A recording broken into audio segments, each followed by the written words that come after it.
All right, folks, decided to go live today. Sometimes you just got to go live. Wanted to talk about all these things going on. Obviously got a huge game tonight. This is an exciting game. This Ole Miss team has been a lot of fun to watch this year, and it's nice to see some fresh meat out there playing in the playoff instead of the same old that we've had for the last 30 years. I think this can be a great ball game. I really do. This is two teams that match up really well against each other. And Carson Beck has been playing better, and this Trinidad Chambliss dude has been fantastic. I mean, he is almost must-watch TV. So I'm looking forward to this game tonight. I also want to talk about the portal a little bit. And look at Lane. Look at Lane over there mad. So he's jealous because there's more attention on Ole Miss right now, and he's not in the middle of it. So he's orchestrated some media attention with this whole DeMond Williams deal with Washington. He's decided to kind of take the college football scene and throw it up on top of its head. And it's probably going to change. Well, I don't know. College football is in such a mess right now. I don't know that having that contract being shredded 4 days after it was signed by DeMond is going to make that much of a difference. I mean, kids are going to do what they want to do right now. I actually watched a thing on an attorney talking about the contracts and how they're not really they're not employment contracts, so it's really hard to hold people to them. There may end up being LSU. If LSU gets DeMond Williams, which they probably will, they may have to pay a pretty good chunk of money to Washington, so there would be a penalty, but it won't be out of DeMond Williams' pocket. Anyway, I know everybody's talking about Sam Leavitt. He stayed an extra day, and let me actually pull that up, show you. He's going to be here for most of the rest of the day, extended it a little bit. So obviously I think he's enjoying his visit here. Of course, he's the #1 quarterback going in the portal. Tennessee's got a good shot of getting him. It's just whether or not they want to go all in. There is the risk that Oregon winds up going after him if their quarterback goes in the NFL, which there's a chance that could happen. He's really good. Dante Moore. So that's that in Miami too, and I'm sure Miami's involved with DeMond Williams as well. I wouldn't be surprised if he didn't play a role in that. So this could get real squirrely coming into this. You've got really 3 big-time teams that are going to need a quarterback next year: Tennessee, Miami, and Oregon. Now, LSU obviously is going to get a quarterback too, but I think they're settled on DeMond Williams. This screams Lane Kiffin. This whole deal of backing out of his contract after he's already signed it and throwing college football into a haymaker, that screams Lane Kiffin. Now, he recruited him out of high school. So did that Charlie Weiss guy, who is his offensive coordinator, who's working for Ole Miss right now. This could get weird, but I get the feeling that this has all been orchestrated behind the scenes and that Williams is going to LSU because, I mean, he's walking away from like a $4 or $5 million deal at Washington. I wouldn't think LSU's paying some crazy amount over that. It's probably $5 million, $6 million at most. I don't know. That's just I just think that DeMond wants to play for Lane and Lane wants him. That's what it feels like. So don't be shocked if something happens pretty quickly on that, because there's a lot of movement right now. The Sam Leavitt thing, if Tennessee's going to get him, it would be really nice if they signed him today. Because I tell you, I got a bad feeling about Oregon. Oregon bothers me because the kid's from there, and Oregon has unlimited money. They've got that Nike money, and they'll pay anything for a quarterback. They just will. So there's still a high likelihood that we wind up with Joey, which there's nothing wrong with that. It's just, is he going to be able to play? We're waiting on a judge. We're waiting on a judge who should give him a extra year, but it's just hard. It's hard to know whether that's going to happen or not. So let's talk about the game a little bit tonight. 7:30. Let me pull that up, show you all the little information about it. I'm pretty excited about this game. Miami's favored by 57% to 42%. Miami minus 3 points. I think this is going to be a fantastic game. It screams it that it will. It just feels like this could be a really entertaining ball game. And I'm kind of rooting for Ole Miss because I want to see it tick off Lane a little bit after the way that he's kind of done things. I'd like to see Ole Miss win. I would. And even though Lane will act like he's happy about it, he's not, because he's not getting all the attention. And if Ole Miss somehow wins a national title without him, that would be absolutely amazing. It really would. It would be shocking. I would say, I'm telling you, I really don't have a favorite out of these. Well, probably Indiana probably has the strongest likelihood to win it all. They're playing the following night against Indiana versus Oregon, which should be a darn good game. I think Indiana wins that game. I could see an Ole Miss versus, I don't know. Gosh, Miami's got that good defense too. And Beck, nobody likes Carson Beck. I think he's a good quarterback. I swear I do, especially when he's motivated and when he decides he's going to run. It really makes a difference. So let's see what you folks are thinking in here. What do y'all think about quarterback? Sam Leavitt. I've been hearing a lot back and forth. I know there's a lot of people that want Joey. Here's the thing. I understand. I would have already signed Joey if he was available. The problem is we don't know if he's going to be available. He should be, but that doesn't mean he will be. What do you got? What do you want? Do you want Leavitt or do you want Joey maybe? Or is there somebody else? I've even had people talking about Deuce Knight, bringing him in and just letting him and George McIntyre and Faison Brandon just fight it out. That would be pretty interesting because Deuce Knight wanted to come to Tennessee. And that was he and George McIntyre were in the same class. So here's Derek says, Joey. Well, now, Derek, what if Joey's not available, though? That's the hard part. I mean, I would have already signed him too. But what if he's not available? Then what do? You can't. Here's the thing, that Heupel's in a tough situation because let's say he doesn't go all in for Sam Leavitt because he's in the back of his mind, he's thinking, well, I think Joey will be available. And then several months from now, he's still not available. And then what are you going to do? You're going to put redshirt freshman, 195-pound George McIntyre in there? Is that what you're going to do? Risk your whole career on that? I mean, that's never played any college ball to speak of. Or you're going to put Faison Brandon in there, who's never played a down of college football.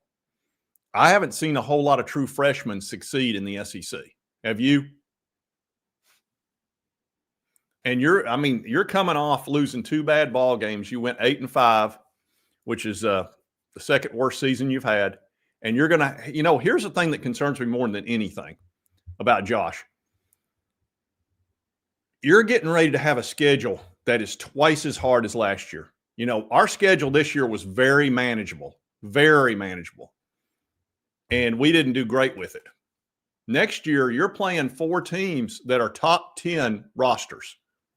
And you know exactly which ones those are: Alabama, LSU, Texas, and Texas A&M. All right? That's who you're dealing with. And Lane Kiffin is going to load his team up with blue chips like crazy that are ready to play, not blue chip freshmen. He's going to go get guys that are ready to play, and they're already doing that. Texas and Texas A&M they've got rosters that look like pre-NFL.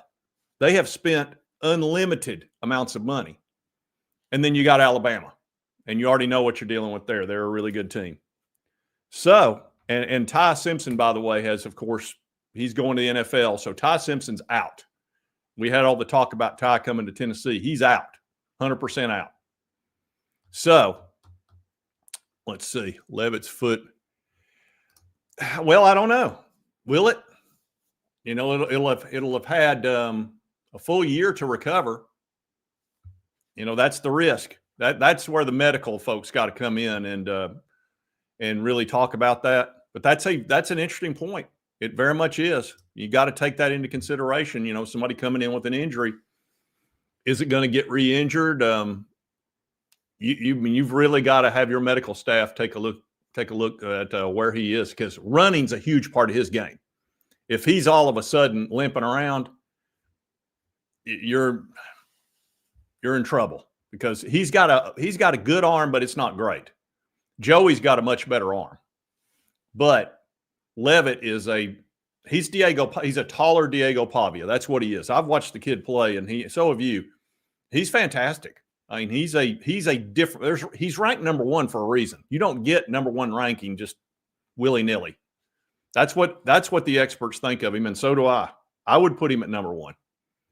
So, Hottie Todd, I'm rooting for you guys. I really am. I would like to see Ole Miss pull it off, and that's not because I hate Miami or anything. It's just I want to see Lane Kiffin suffer a little bit after what he did to you guys and what he put you through.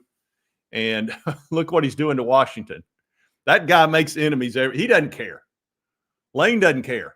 He doesn't care about your feelings. He doesn't care about doing right or wrong. He's just going to do what it takes to get where he wants to go. That's why he's made tons of enemies all over the place. Nobody likes him. The only people that like him typically is where he's at the moment. All right, at the moment. So don't worry, he'll wear out his welcome down there at LSU too at some point. No, I think Kentucky went all in, David. Kentucky went all in, and he just didn't want to. LSU might have, but this DeMond Williams thing's throwing me off, because I thought he was going to LSU, but then all of a sudden when that Williams thing, it popped up while he was down there, and that screamed Lane Kiffin, because he wants DeMond. I'll go ahead and tell you. And I can understand why. He is a fantastic quarterback. He's got 2 years left, and he's going to be special. He's not that tall. He's like 5'11", but he is quick, and he's got a great arm. He's one of those guys that he's a problem, and Lane knows it. So, yeah, the judge knows. He just doesn't care, obviously. I mean, here's the thing with the judge. If he waits until after the transfer portal, he's done tremendous damage to Joey and the rest of the folks there, because all the best spots are going to be filled. He's costing him a lot of money. Now, if he doesn't side with him, then it doesn't matter, right? You say, well, I've just decided that I would do it for Diego, but not for Joey and the other kids, even though Joey's in the exact same situation. It's the weirdest thing I've ever seen. That injunction should have been done 2 weeks ago. 2 weeks ago. I don't get it. You do it for Diego with the exact same identical situation, but you don't do it for Joey. And by the way, he did the injunction in December of last year before any of the portal stuff. Okay? So it doesn't make sense. Yeah, Miami's defense is tough. I mean, they've got some ballers on that defensive line. And what did they do? They went out in the portal and got them. You know, most of those guys on the defense are portal dudes. So, yeah, identical. Oh, man, this is going to be something. Yeah, I know there's so many people rooting for Ole Miss, and especially the Ole Miss folks because of Lane, because you know how they feel about Lane. You don't talk to me like that. People are scared of me. Why would anyone be scared of you? I hate you, you big fat turd. That is one of my favorite clips ever. It's so true. I mean, he put Ole Miss through 2 years of misery because when he went and had the affair with Auburn and did all of that and, you know, embarrassed Ole Miss like he did and treated them like crap. And even though they'd been fantastic to him. And then, of course, the whole LSU thing. So he'd been waiting. Oh, jackpot. No, they're not tired. Judges don't think like that. They do not think like that, dude. They think like judges. He's probably like, look, I got 97 cases on my docket, and I'm not concerned about this. I'll take them one at a time. That's probably what's happening. They don't live in sports world. Most of them, they're a little bit nerdish. If you've ever noticed, You know, they're somebody that spent a lot of time with their nose in a book, unlike most of us. So there's a big conspiracy theory that he doesn't like Tennessee. I doubt it. I doubt that he cares. But we'll see. It should be pretty interesting. I still think he'll get it. And here's the tricky part for Tennessee. If Tennessee's got it in their mind of we're not going to go all in for Sam Leavitt because we think Joey's going to get that exemption or whatever, that's tricky because now you could be putting yourself in a bad spot. What if you didn't go in for Sam because of that? And then Sam goes to Oregon or Miami or wherever. The Oregon scares me for that one. But let's say that happens and you could have gone an extra $500,000 and gotten him, but you're thinking in the back of your mind, well, I still got Joe. I got Joey as my backup plan. See, Joey's the plan B right now. That's what's happening over there. I can tell you it's plan B. And when you have a plan B, you sometimes don't go all in on plan A because you're like, well, I kind of like plan B. It's a lot less money. We're comfortable with him. We like him. You know, he played well last year. So maybe we just shouldn't, we're not going to let Sam Leavitt with this foot injury. It's his foot. That's another reason. It's his foot. See, you start coming up with a lot of good reasons why maybe we shouldn't pay him $5-6 million bucks. Maybe you should, maybe you shouldn't. It's a big risk. If I was Josh Heupel, I'd be going all in for Sam Leavitt. And if I don't get him, I don't get him. And then after that, it's getting tricky. It really is, because if you don't get Joey, I don't want Josh's job on the line here because I know how Tennessee fans are. We could go 6-6 next year very easily. Very easily. We got to go down and play Georgia Tech right off the bat. We got 2 easy wins and Georgia Tech. We could lose down there at Georgia Tech. Absolutely could. And then you're going into the gauntlet. All right, you're going to play that Texas A&M. Get you some of that. That's going to be incredibly difficult. And Texas is on a mission this year. They are. After what happened this year, they're on a mission. And Arch is looking better. So you better be ready for this year. And that's why I would go all in on Sam Leavitt. And I would risk it. Really, here's the thing about college football these days.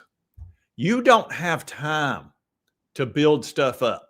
You do not. These fan bases, and I know the Tennessee fan base, if he goes 6-6, it's going to get ugly. And that could happen like that. That could happen very easily. You don't get Leavitt. You don't get Joey because Joey's doesn't get the exemption. You could go 6-6 very easily. You're going to wind up having to go get some 3-star quarterback that you know nothing about. Maybe he's not near as good as Joey. Then you put George McIntyre in there. You don't know what he's going to do. 195 pounds, 6'6", not played any college ball to speak of. And then all of a sudden, now you're putting Faison Brandon in there to try to, save the season get the Tennessee crowd all excited because, Faison could be the future. That's what I would have done at Auburn. I would have put Deuce Knight in there early on. Once I realized that Arnold can't do it, I would have put him in there and just risked it and said, hey, folks, we're building for the future. Look what you can see. Deuce is flashing. Just stick with me. Of course, I wouldn't have gone and gotten Arnold. I thought that was a terrible decision. That made no sense to me. Diego wanted to come from New Mexico State to Auburn, but Hugh Freeze didn't want him. Said he wasn't good enough. Didn't fit his offense. So he stuck with that Michigan State dude and then went and got Arnold, who was Arnold. What is it about this Arnold guy that mesmerizes people? What is it? It's not his arm, and he's not a great runner. He's a strong runner, but he's not fast. What is it about that guy? It beats anything I've ever seen. I watched him get benched at Oklahoma. So, let's see. Don't get credit for title. I tell you, these next 2 nights should be a lot of fun, folks. These are fantastic ball games. They really are. You've got the story of the year in Ole Miss. Miami's finally broken through. You've got Indiana, who hadn't beat Ohio State in 31 years. 31 years they'd lost to Ohio State. They finally beat them in the Big Ten by 3 points. 3 points. And now they're on the verge of playing for a national title. And that's a team that was a cellar dweller in the Big Ten. And all of a sudden, Kirk Cignetti and about $20 million per year in NIL has changed everything. And we're going to see everything. I tell you, the recruiting and paying these five-star freshmen a ton of money, it's over, folks. It's over. You will not see that moving forward. You're going to see a lot of five-stars coming out of high school unhappy because people aren't going to pay them unlimited money to sit on the bench because they know they're going to sit on the bench for a year and then they're going to leave. They're going to leave after a year or two and test the market. They're going to test the market. Just like Jordan Ross for Tennessee. We paid that guy a ton of money, five-star edge guy, and he's already gone. He's in the portal as we speak. So you're going to see a lot of these freshmen very unhappy because the days of getting a ton of money to come and sit on the bench are over. Everybody sees it now. They see the Indiana, the Ole Miss, the Miami, the Texas Tech, all those teams. None of them finished in the top 10 in recruiting. None of them. They all finished anywhere from about 15th to 35th. They're all afterthoughts. And the teams that are in the top 5, only one of them is still available, and that's Oregon. Only one. And they love the portal. Love the portal. So I think we've seen an end of a lot of that overpaying for freshmen. So I am really looking forward to this game tonight, 7:30. It's exciting as can be. I just felt like I needed to come out here and just do a live. I hardly ever do live, and y'all have been asking me to do some. So occasionally I'm going to pop in a live and just. Okay. We'll do it live. Okay. We'll do it live. Do it live. I'll write it and we'll do it live. Had to come out and do a live show. Anyway, this will be a fun one. I'll keep you updated on Sam Leavitt. It's good that he's staying an extra day. I hope they go all in on him. But if they, where's that judge? Hey, judge, what are you doing? Make a decision. That way, Joey knows he can either go to the NFL or he can come back. And Josh Heupel needs to know. Just make the decision. Yes, no. I'm not going to give an injunction. Yes, I am. One or the other. Anyway, look forward to tonight. Hope y'all have a great day. We'll see you next time on Sports Talk Jay.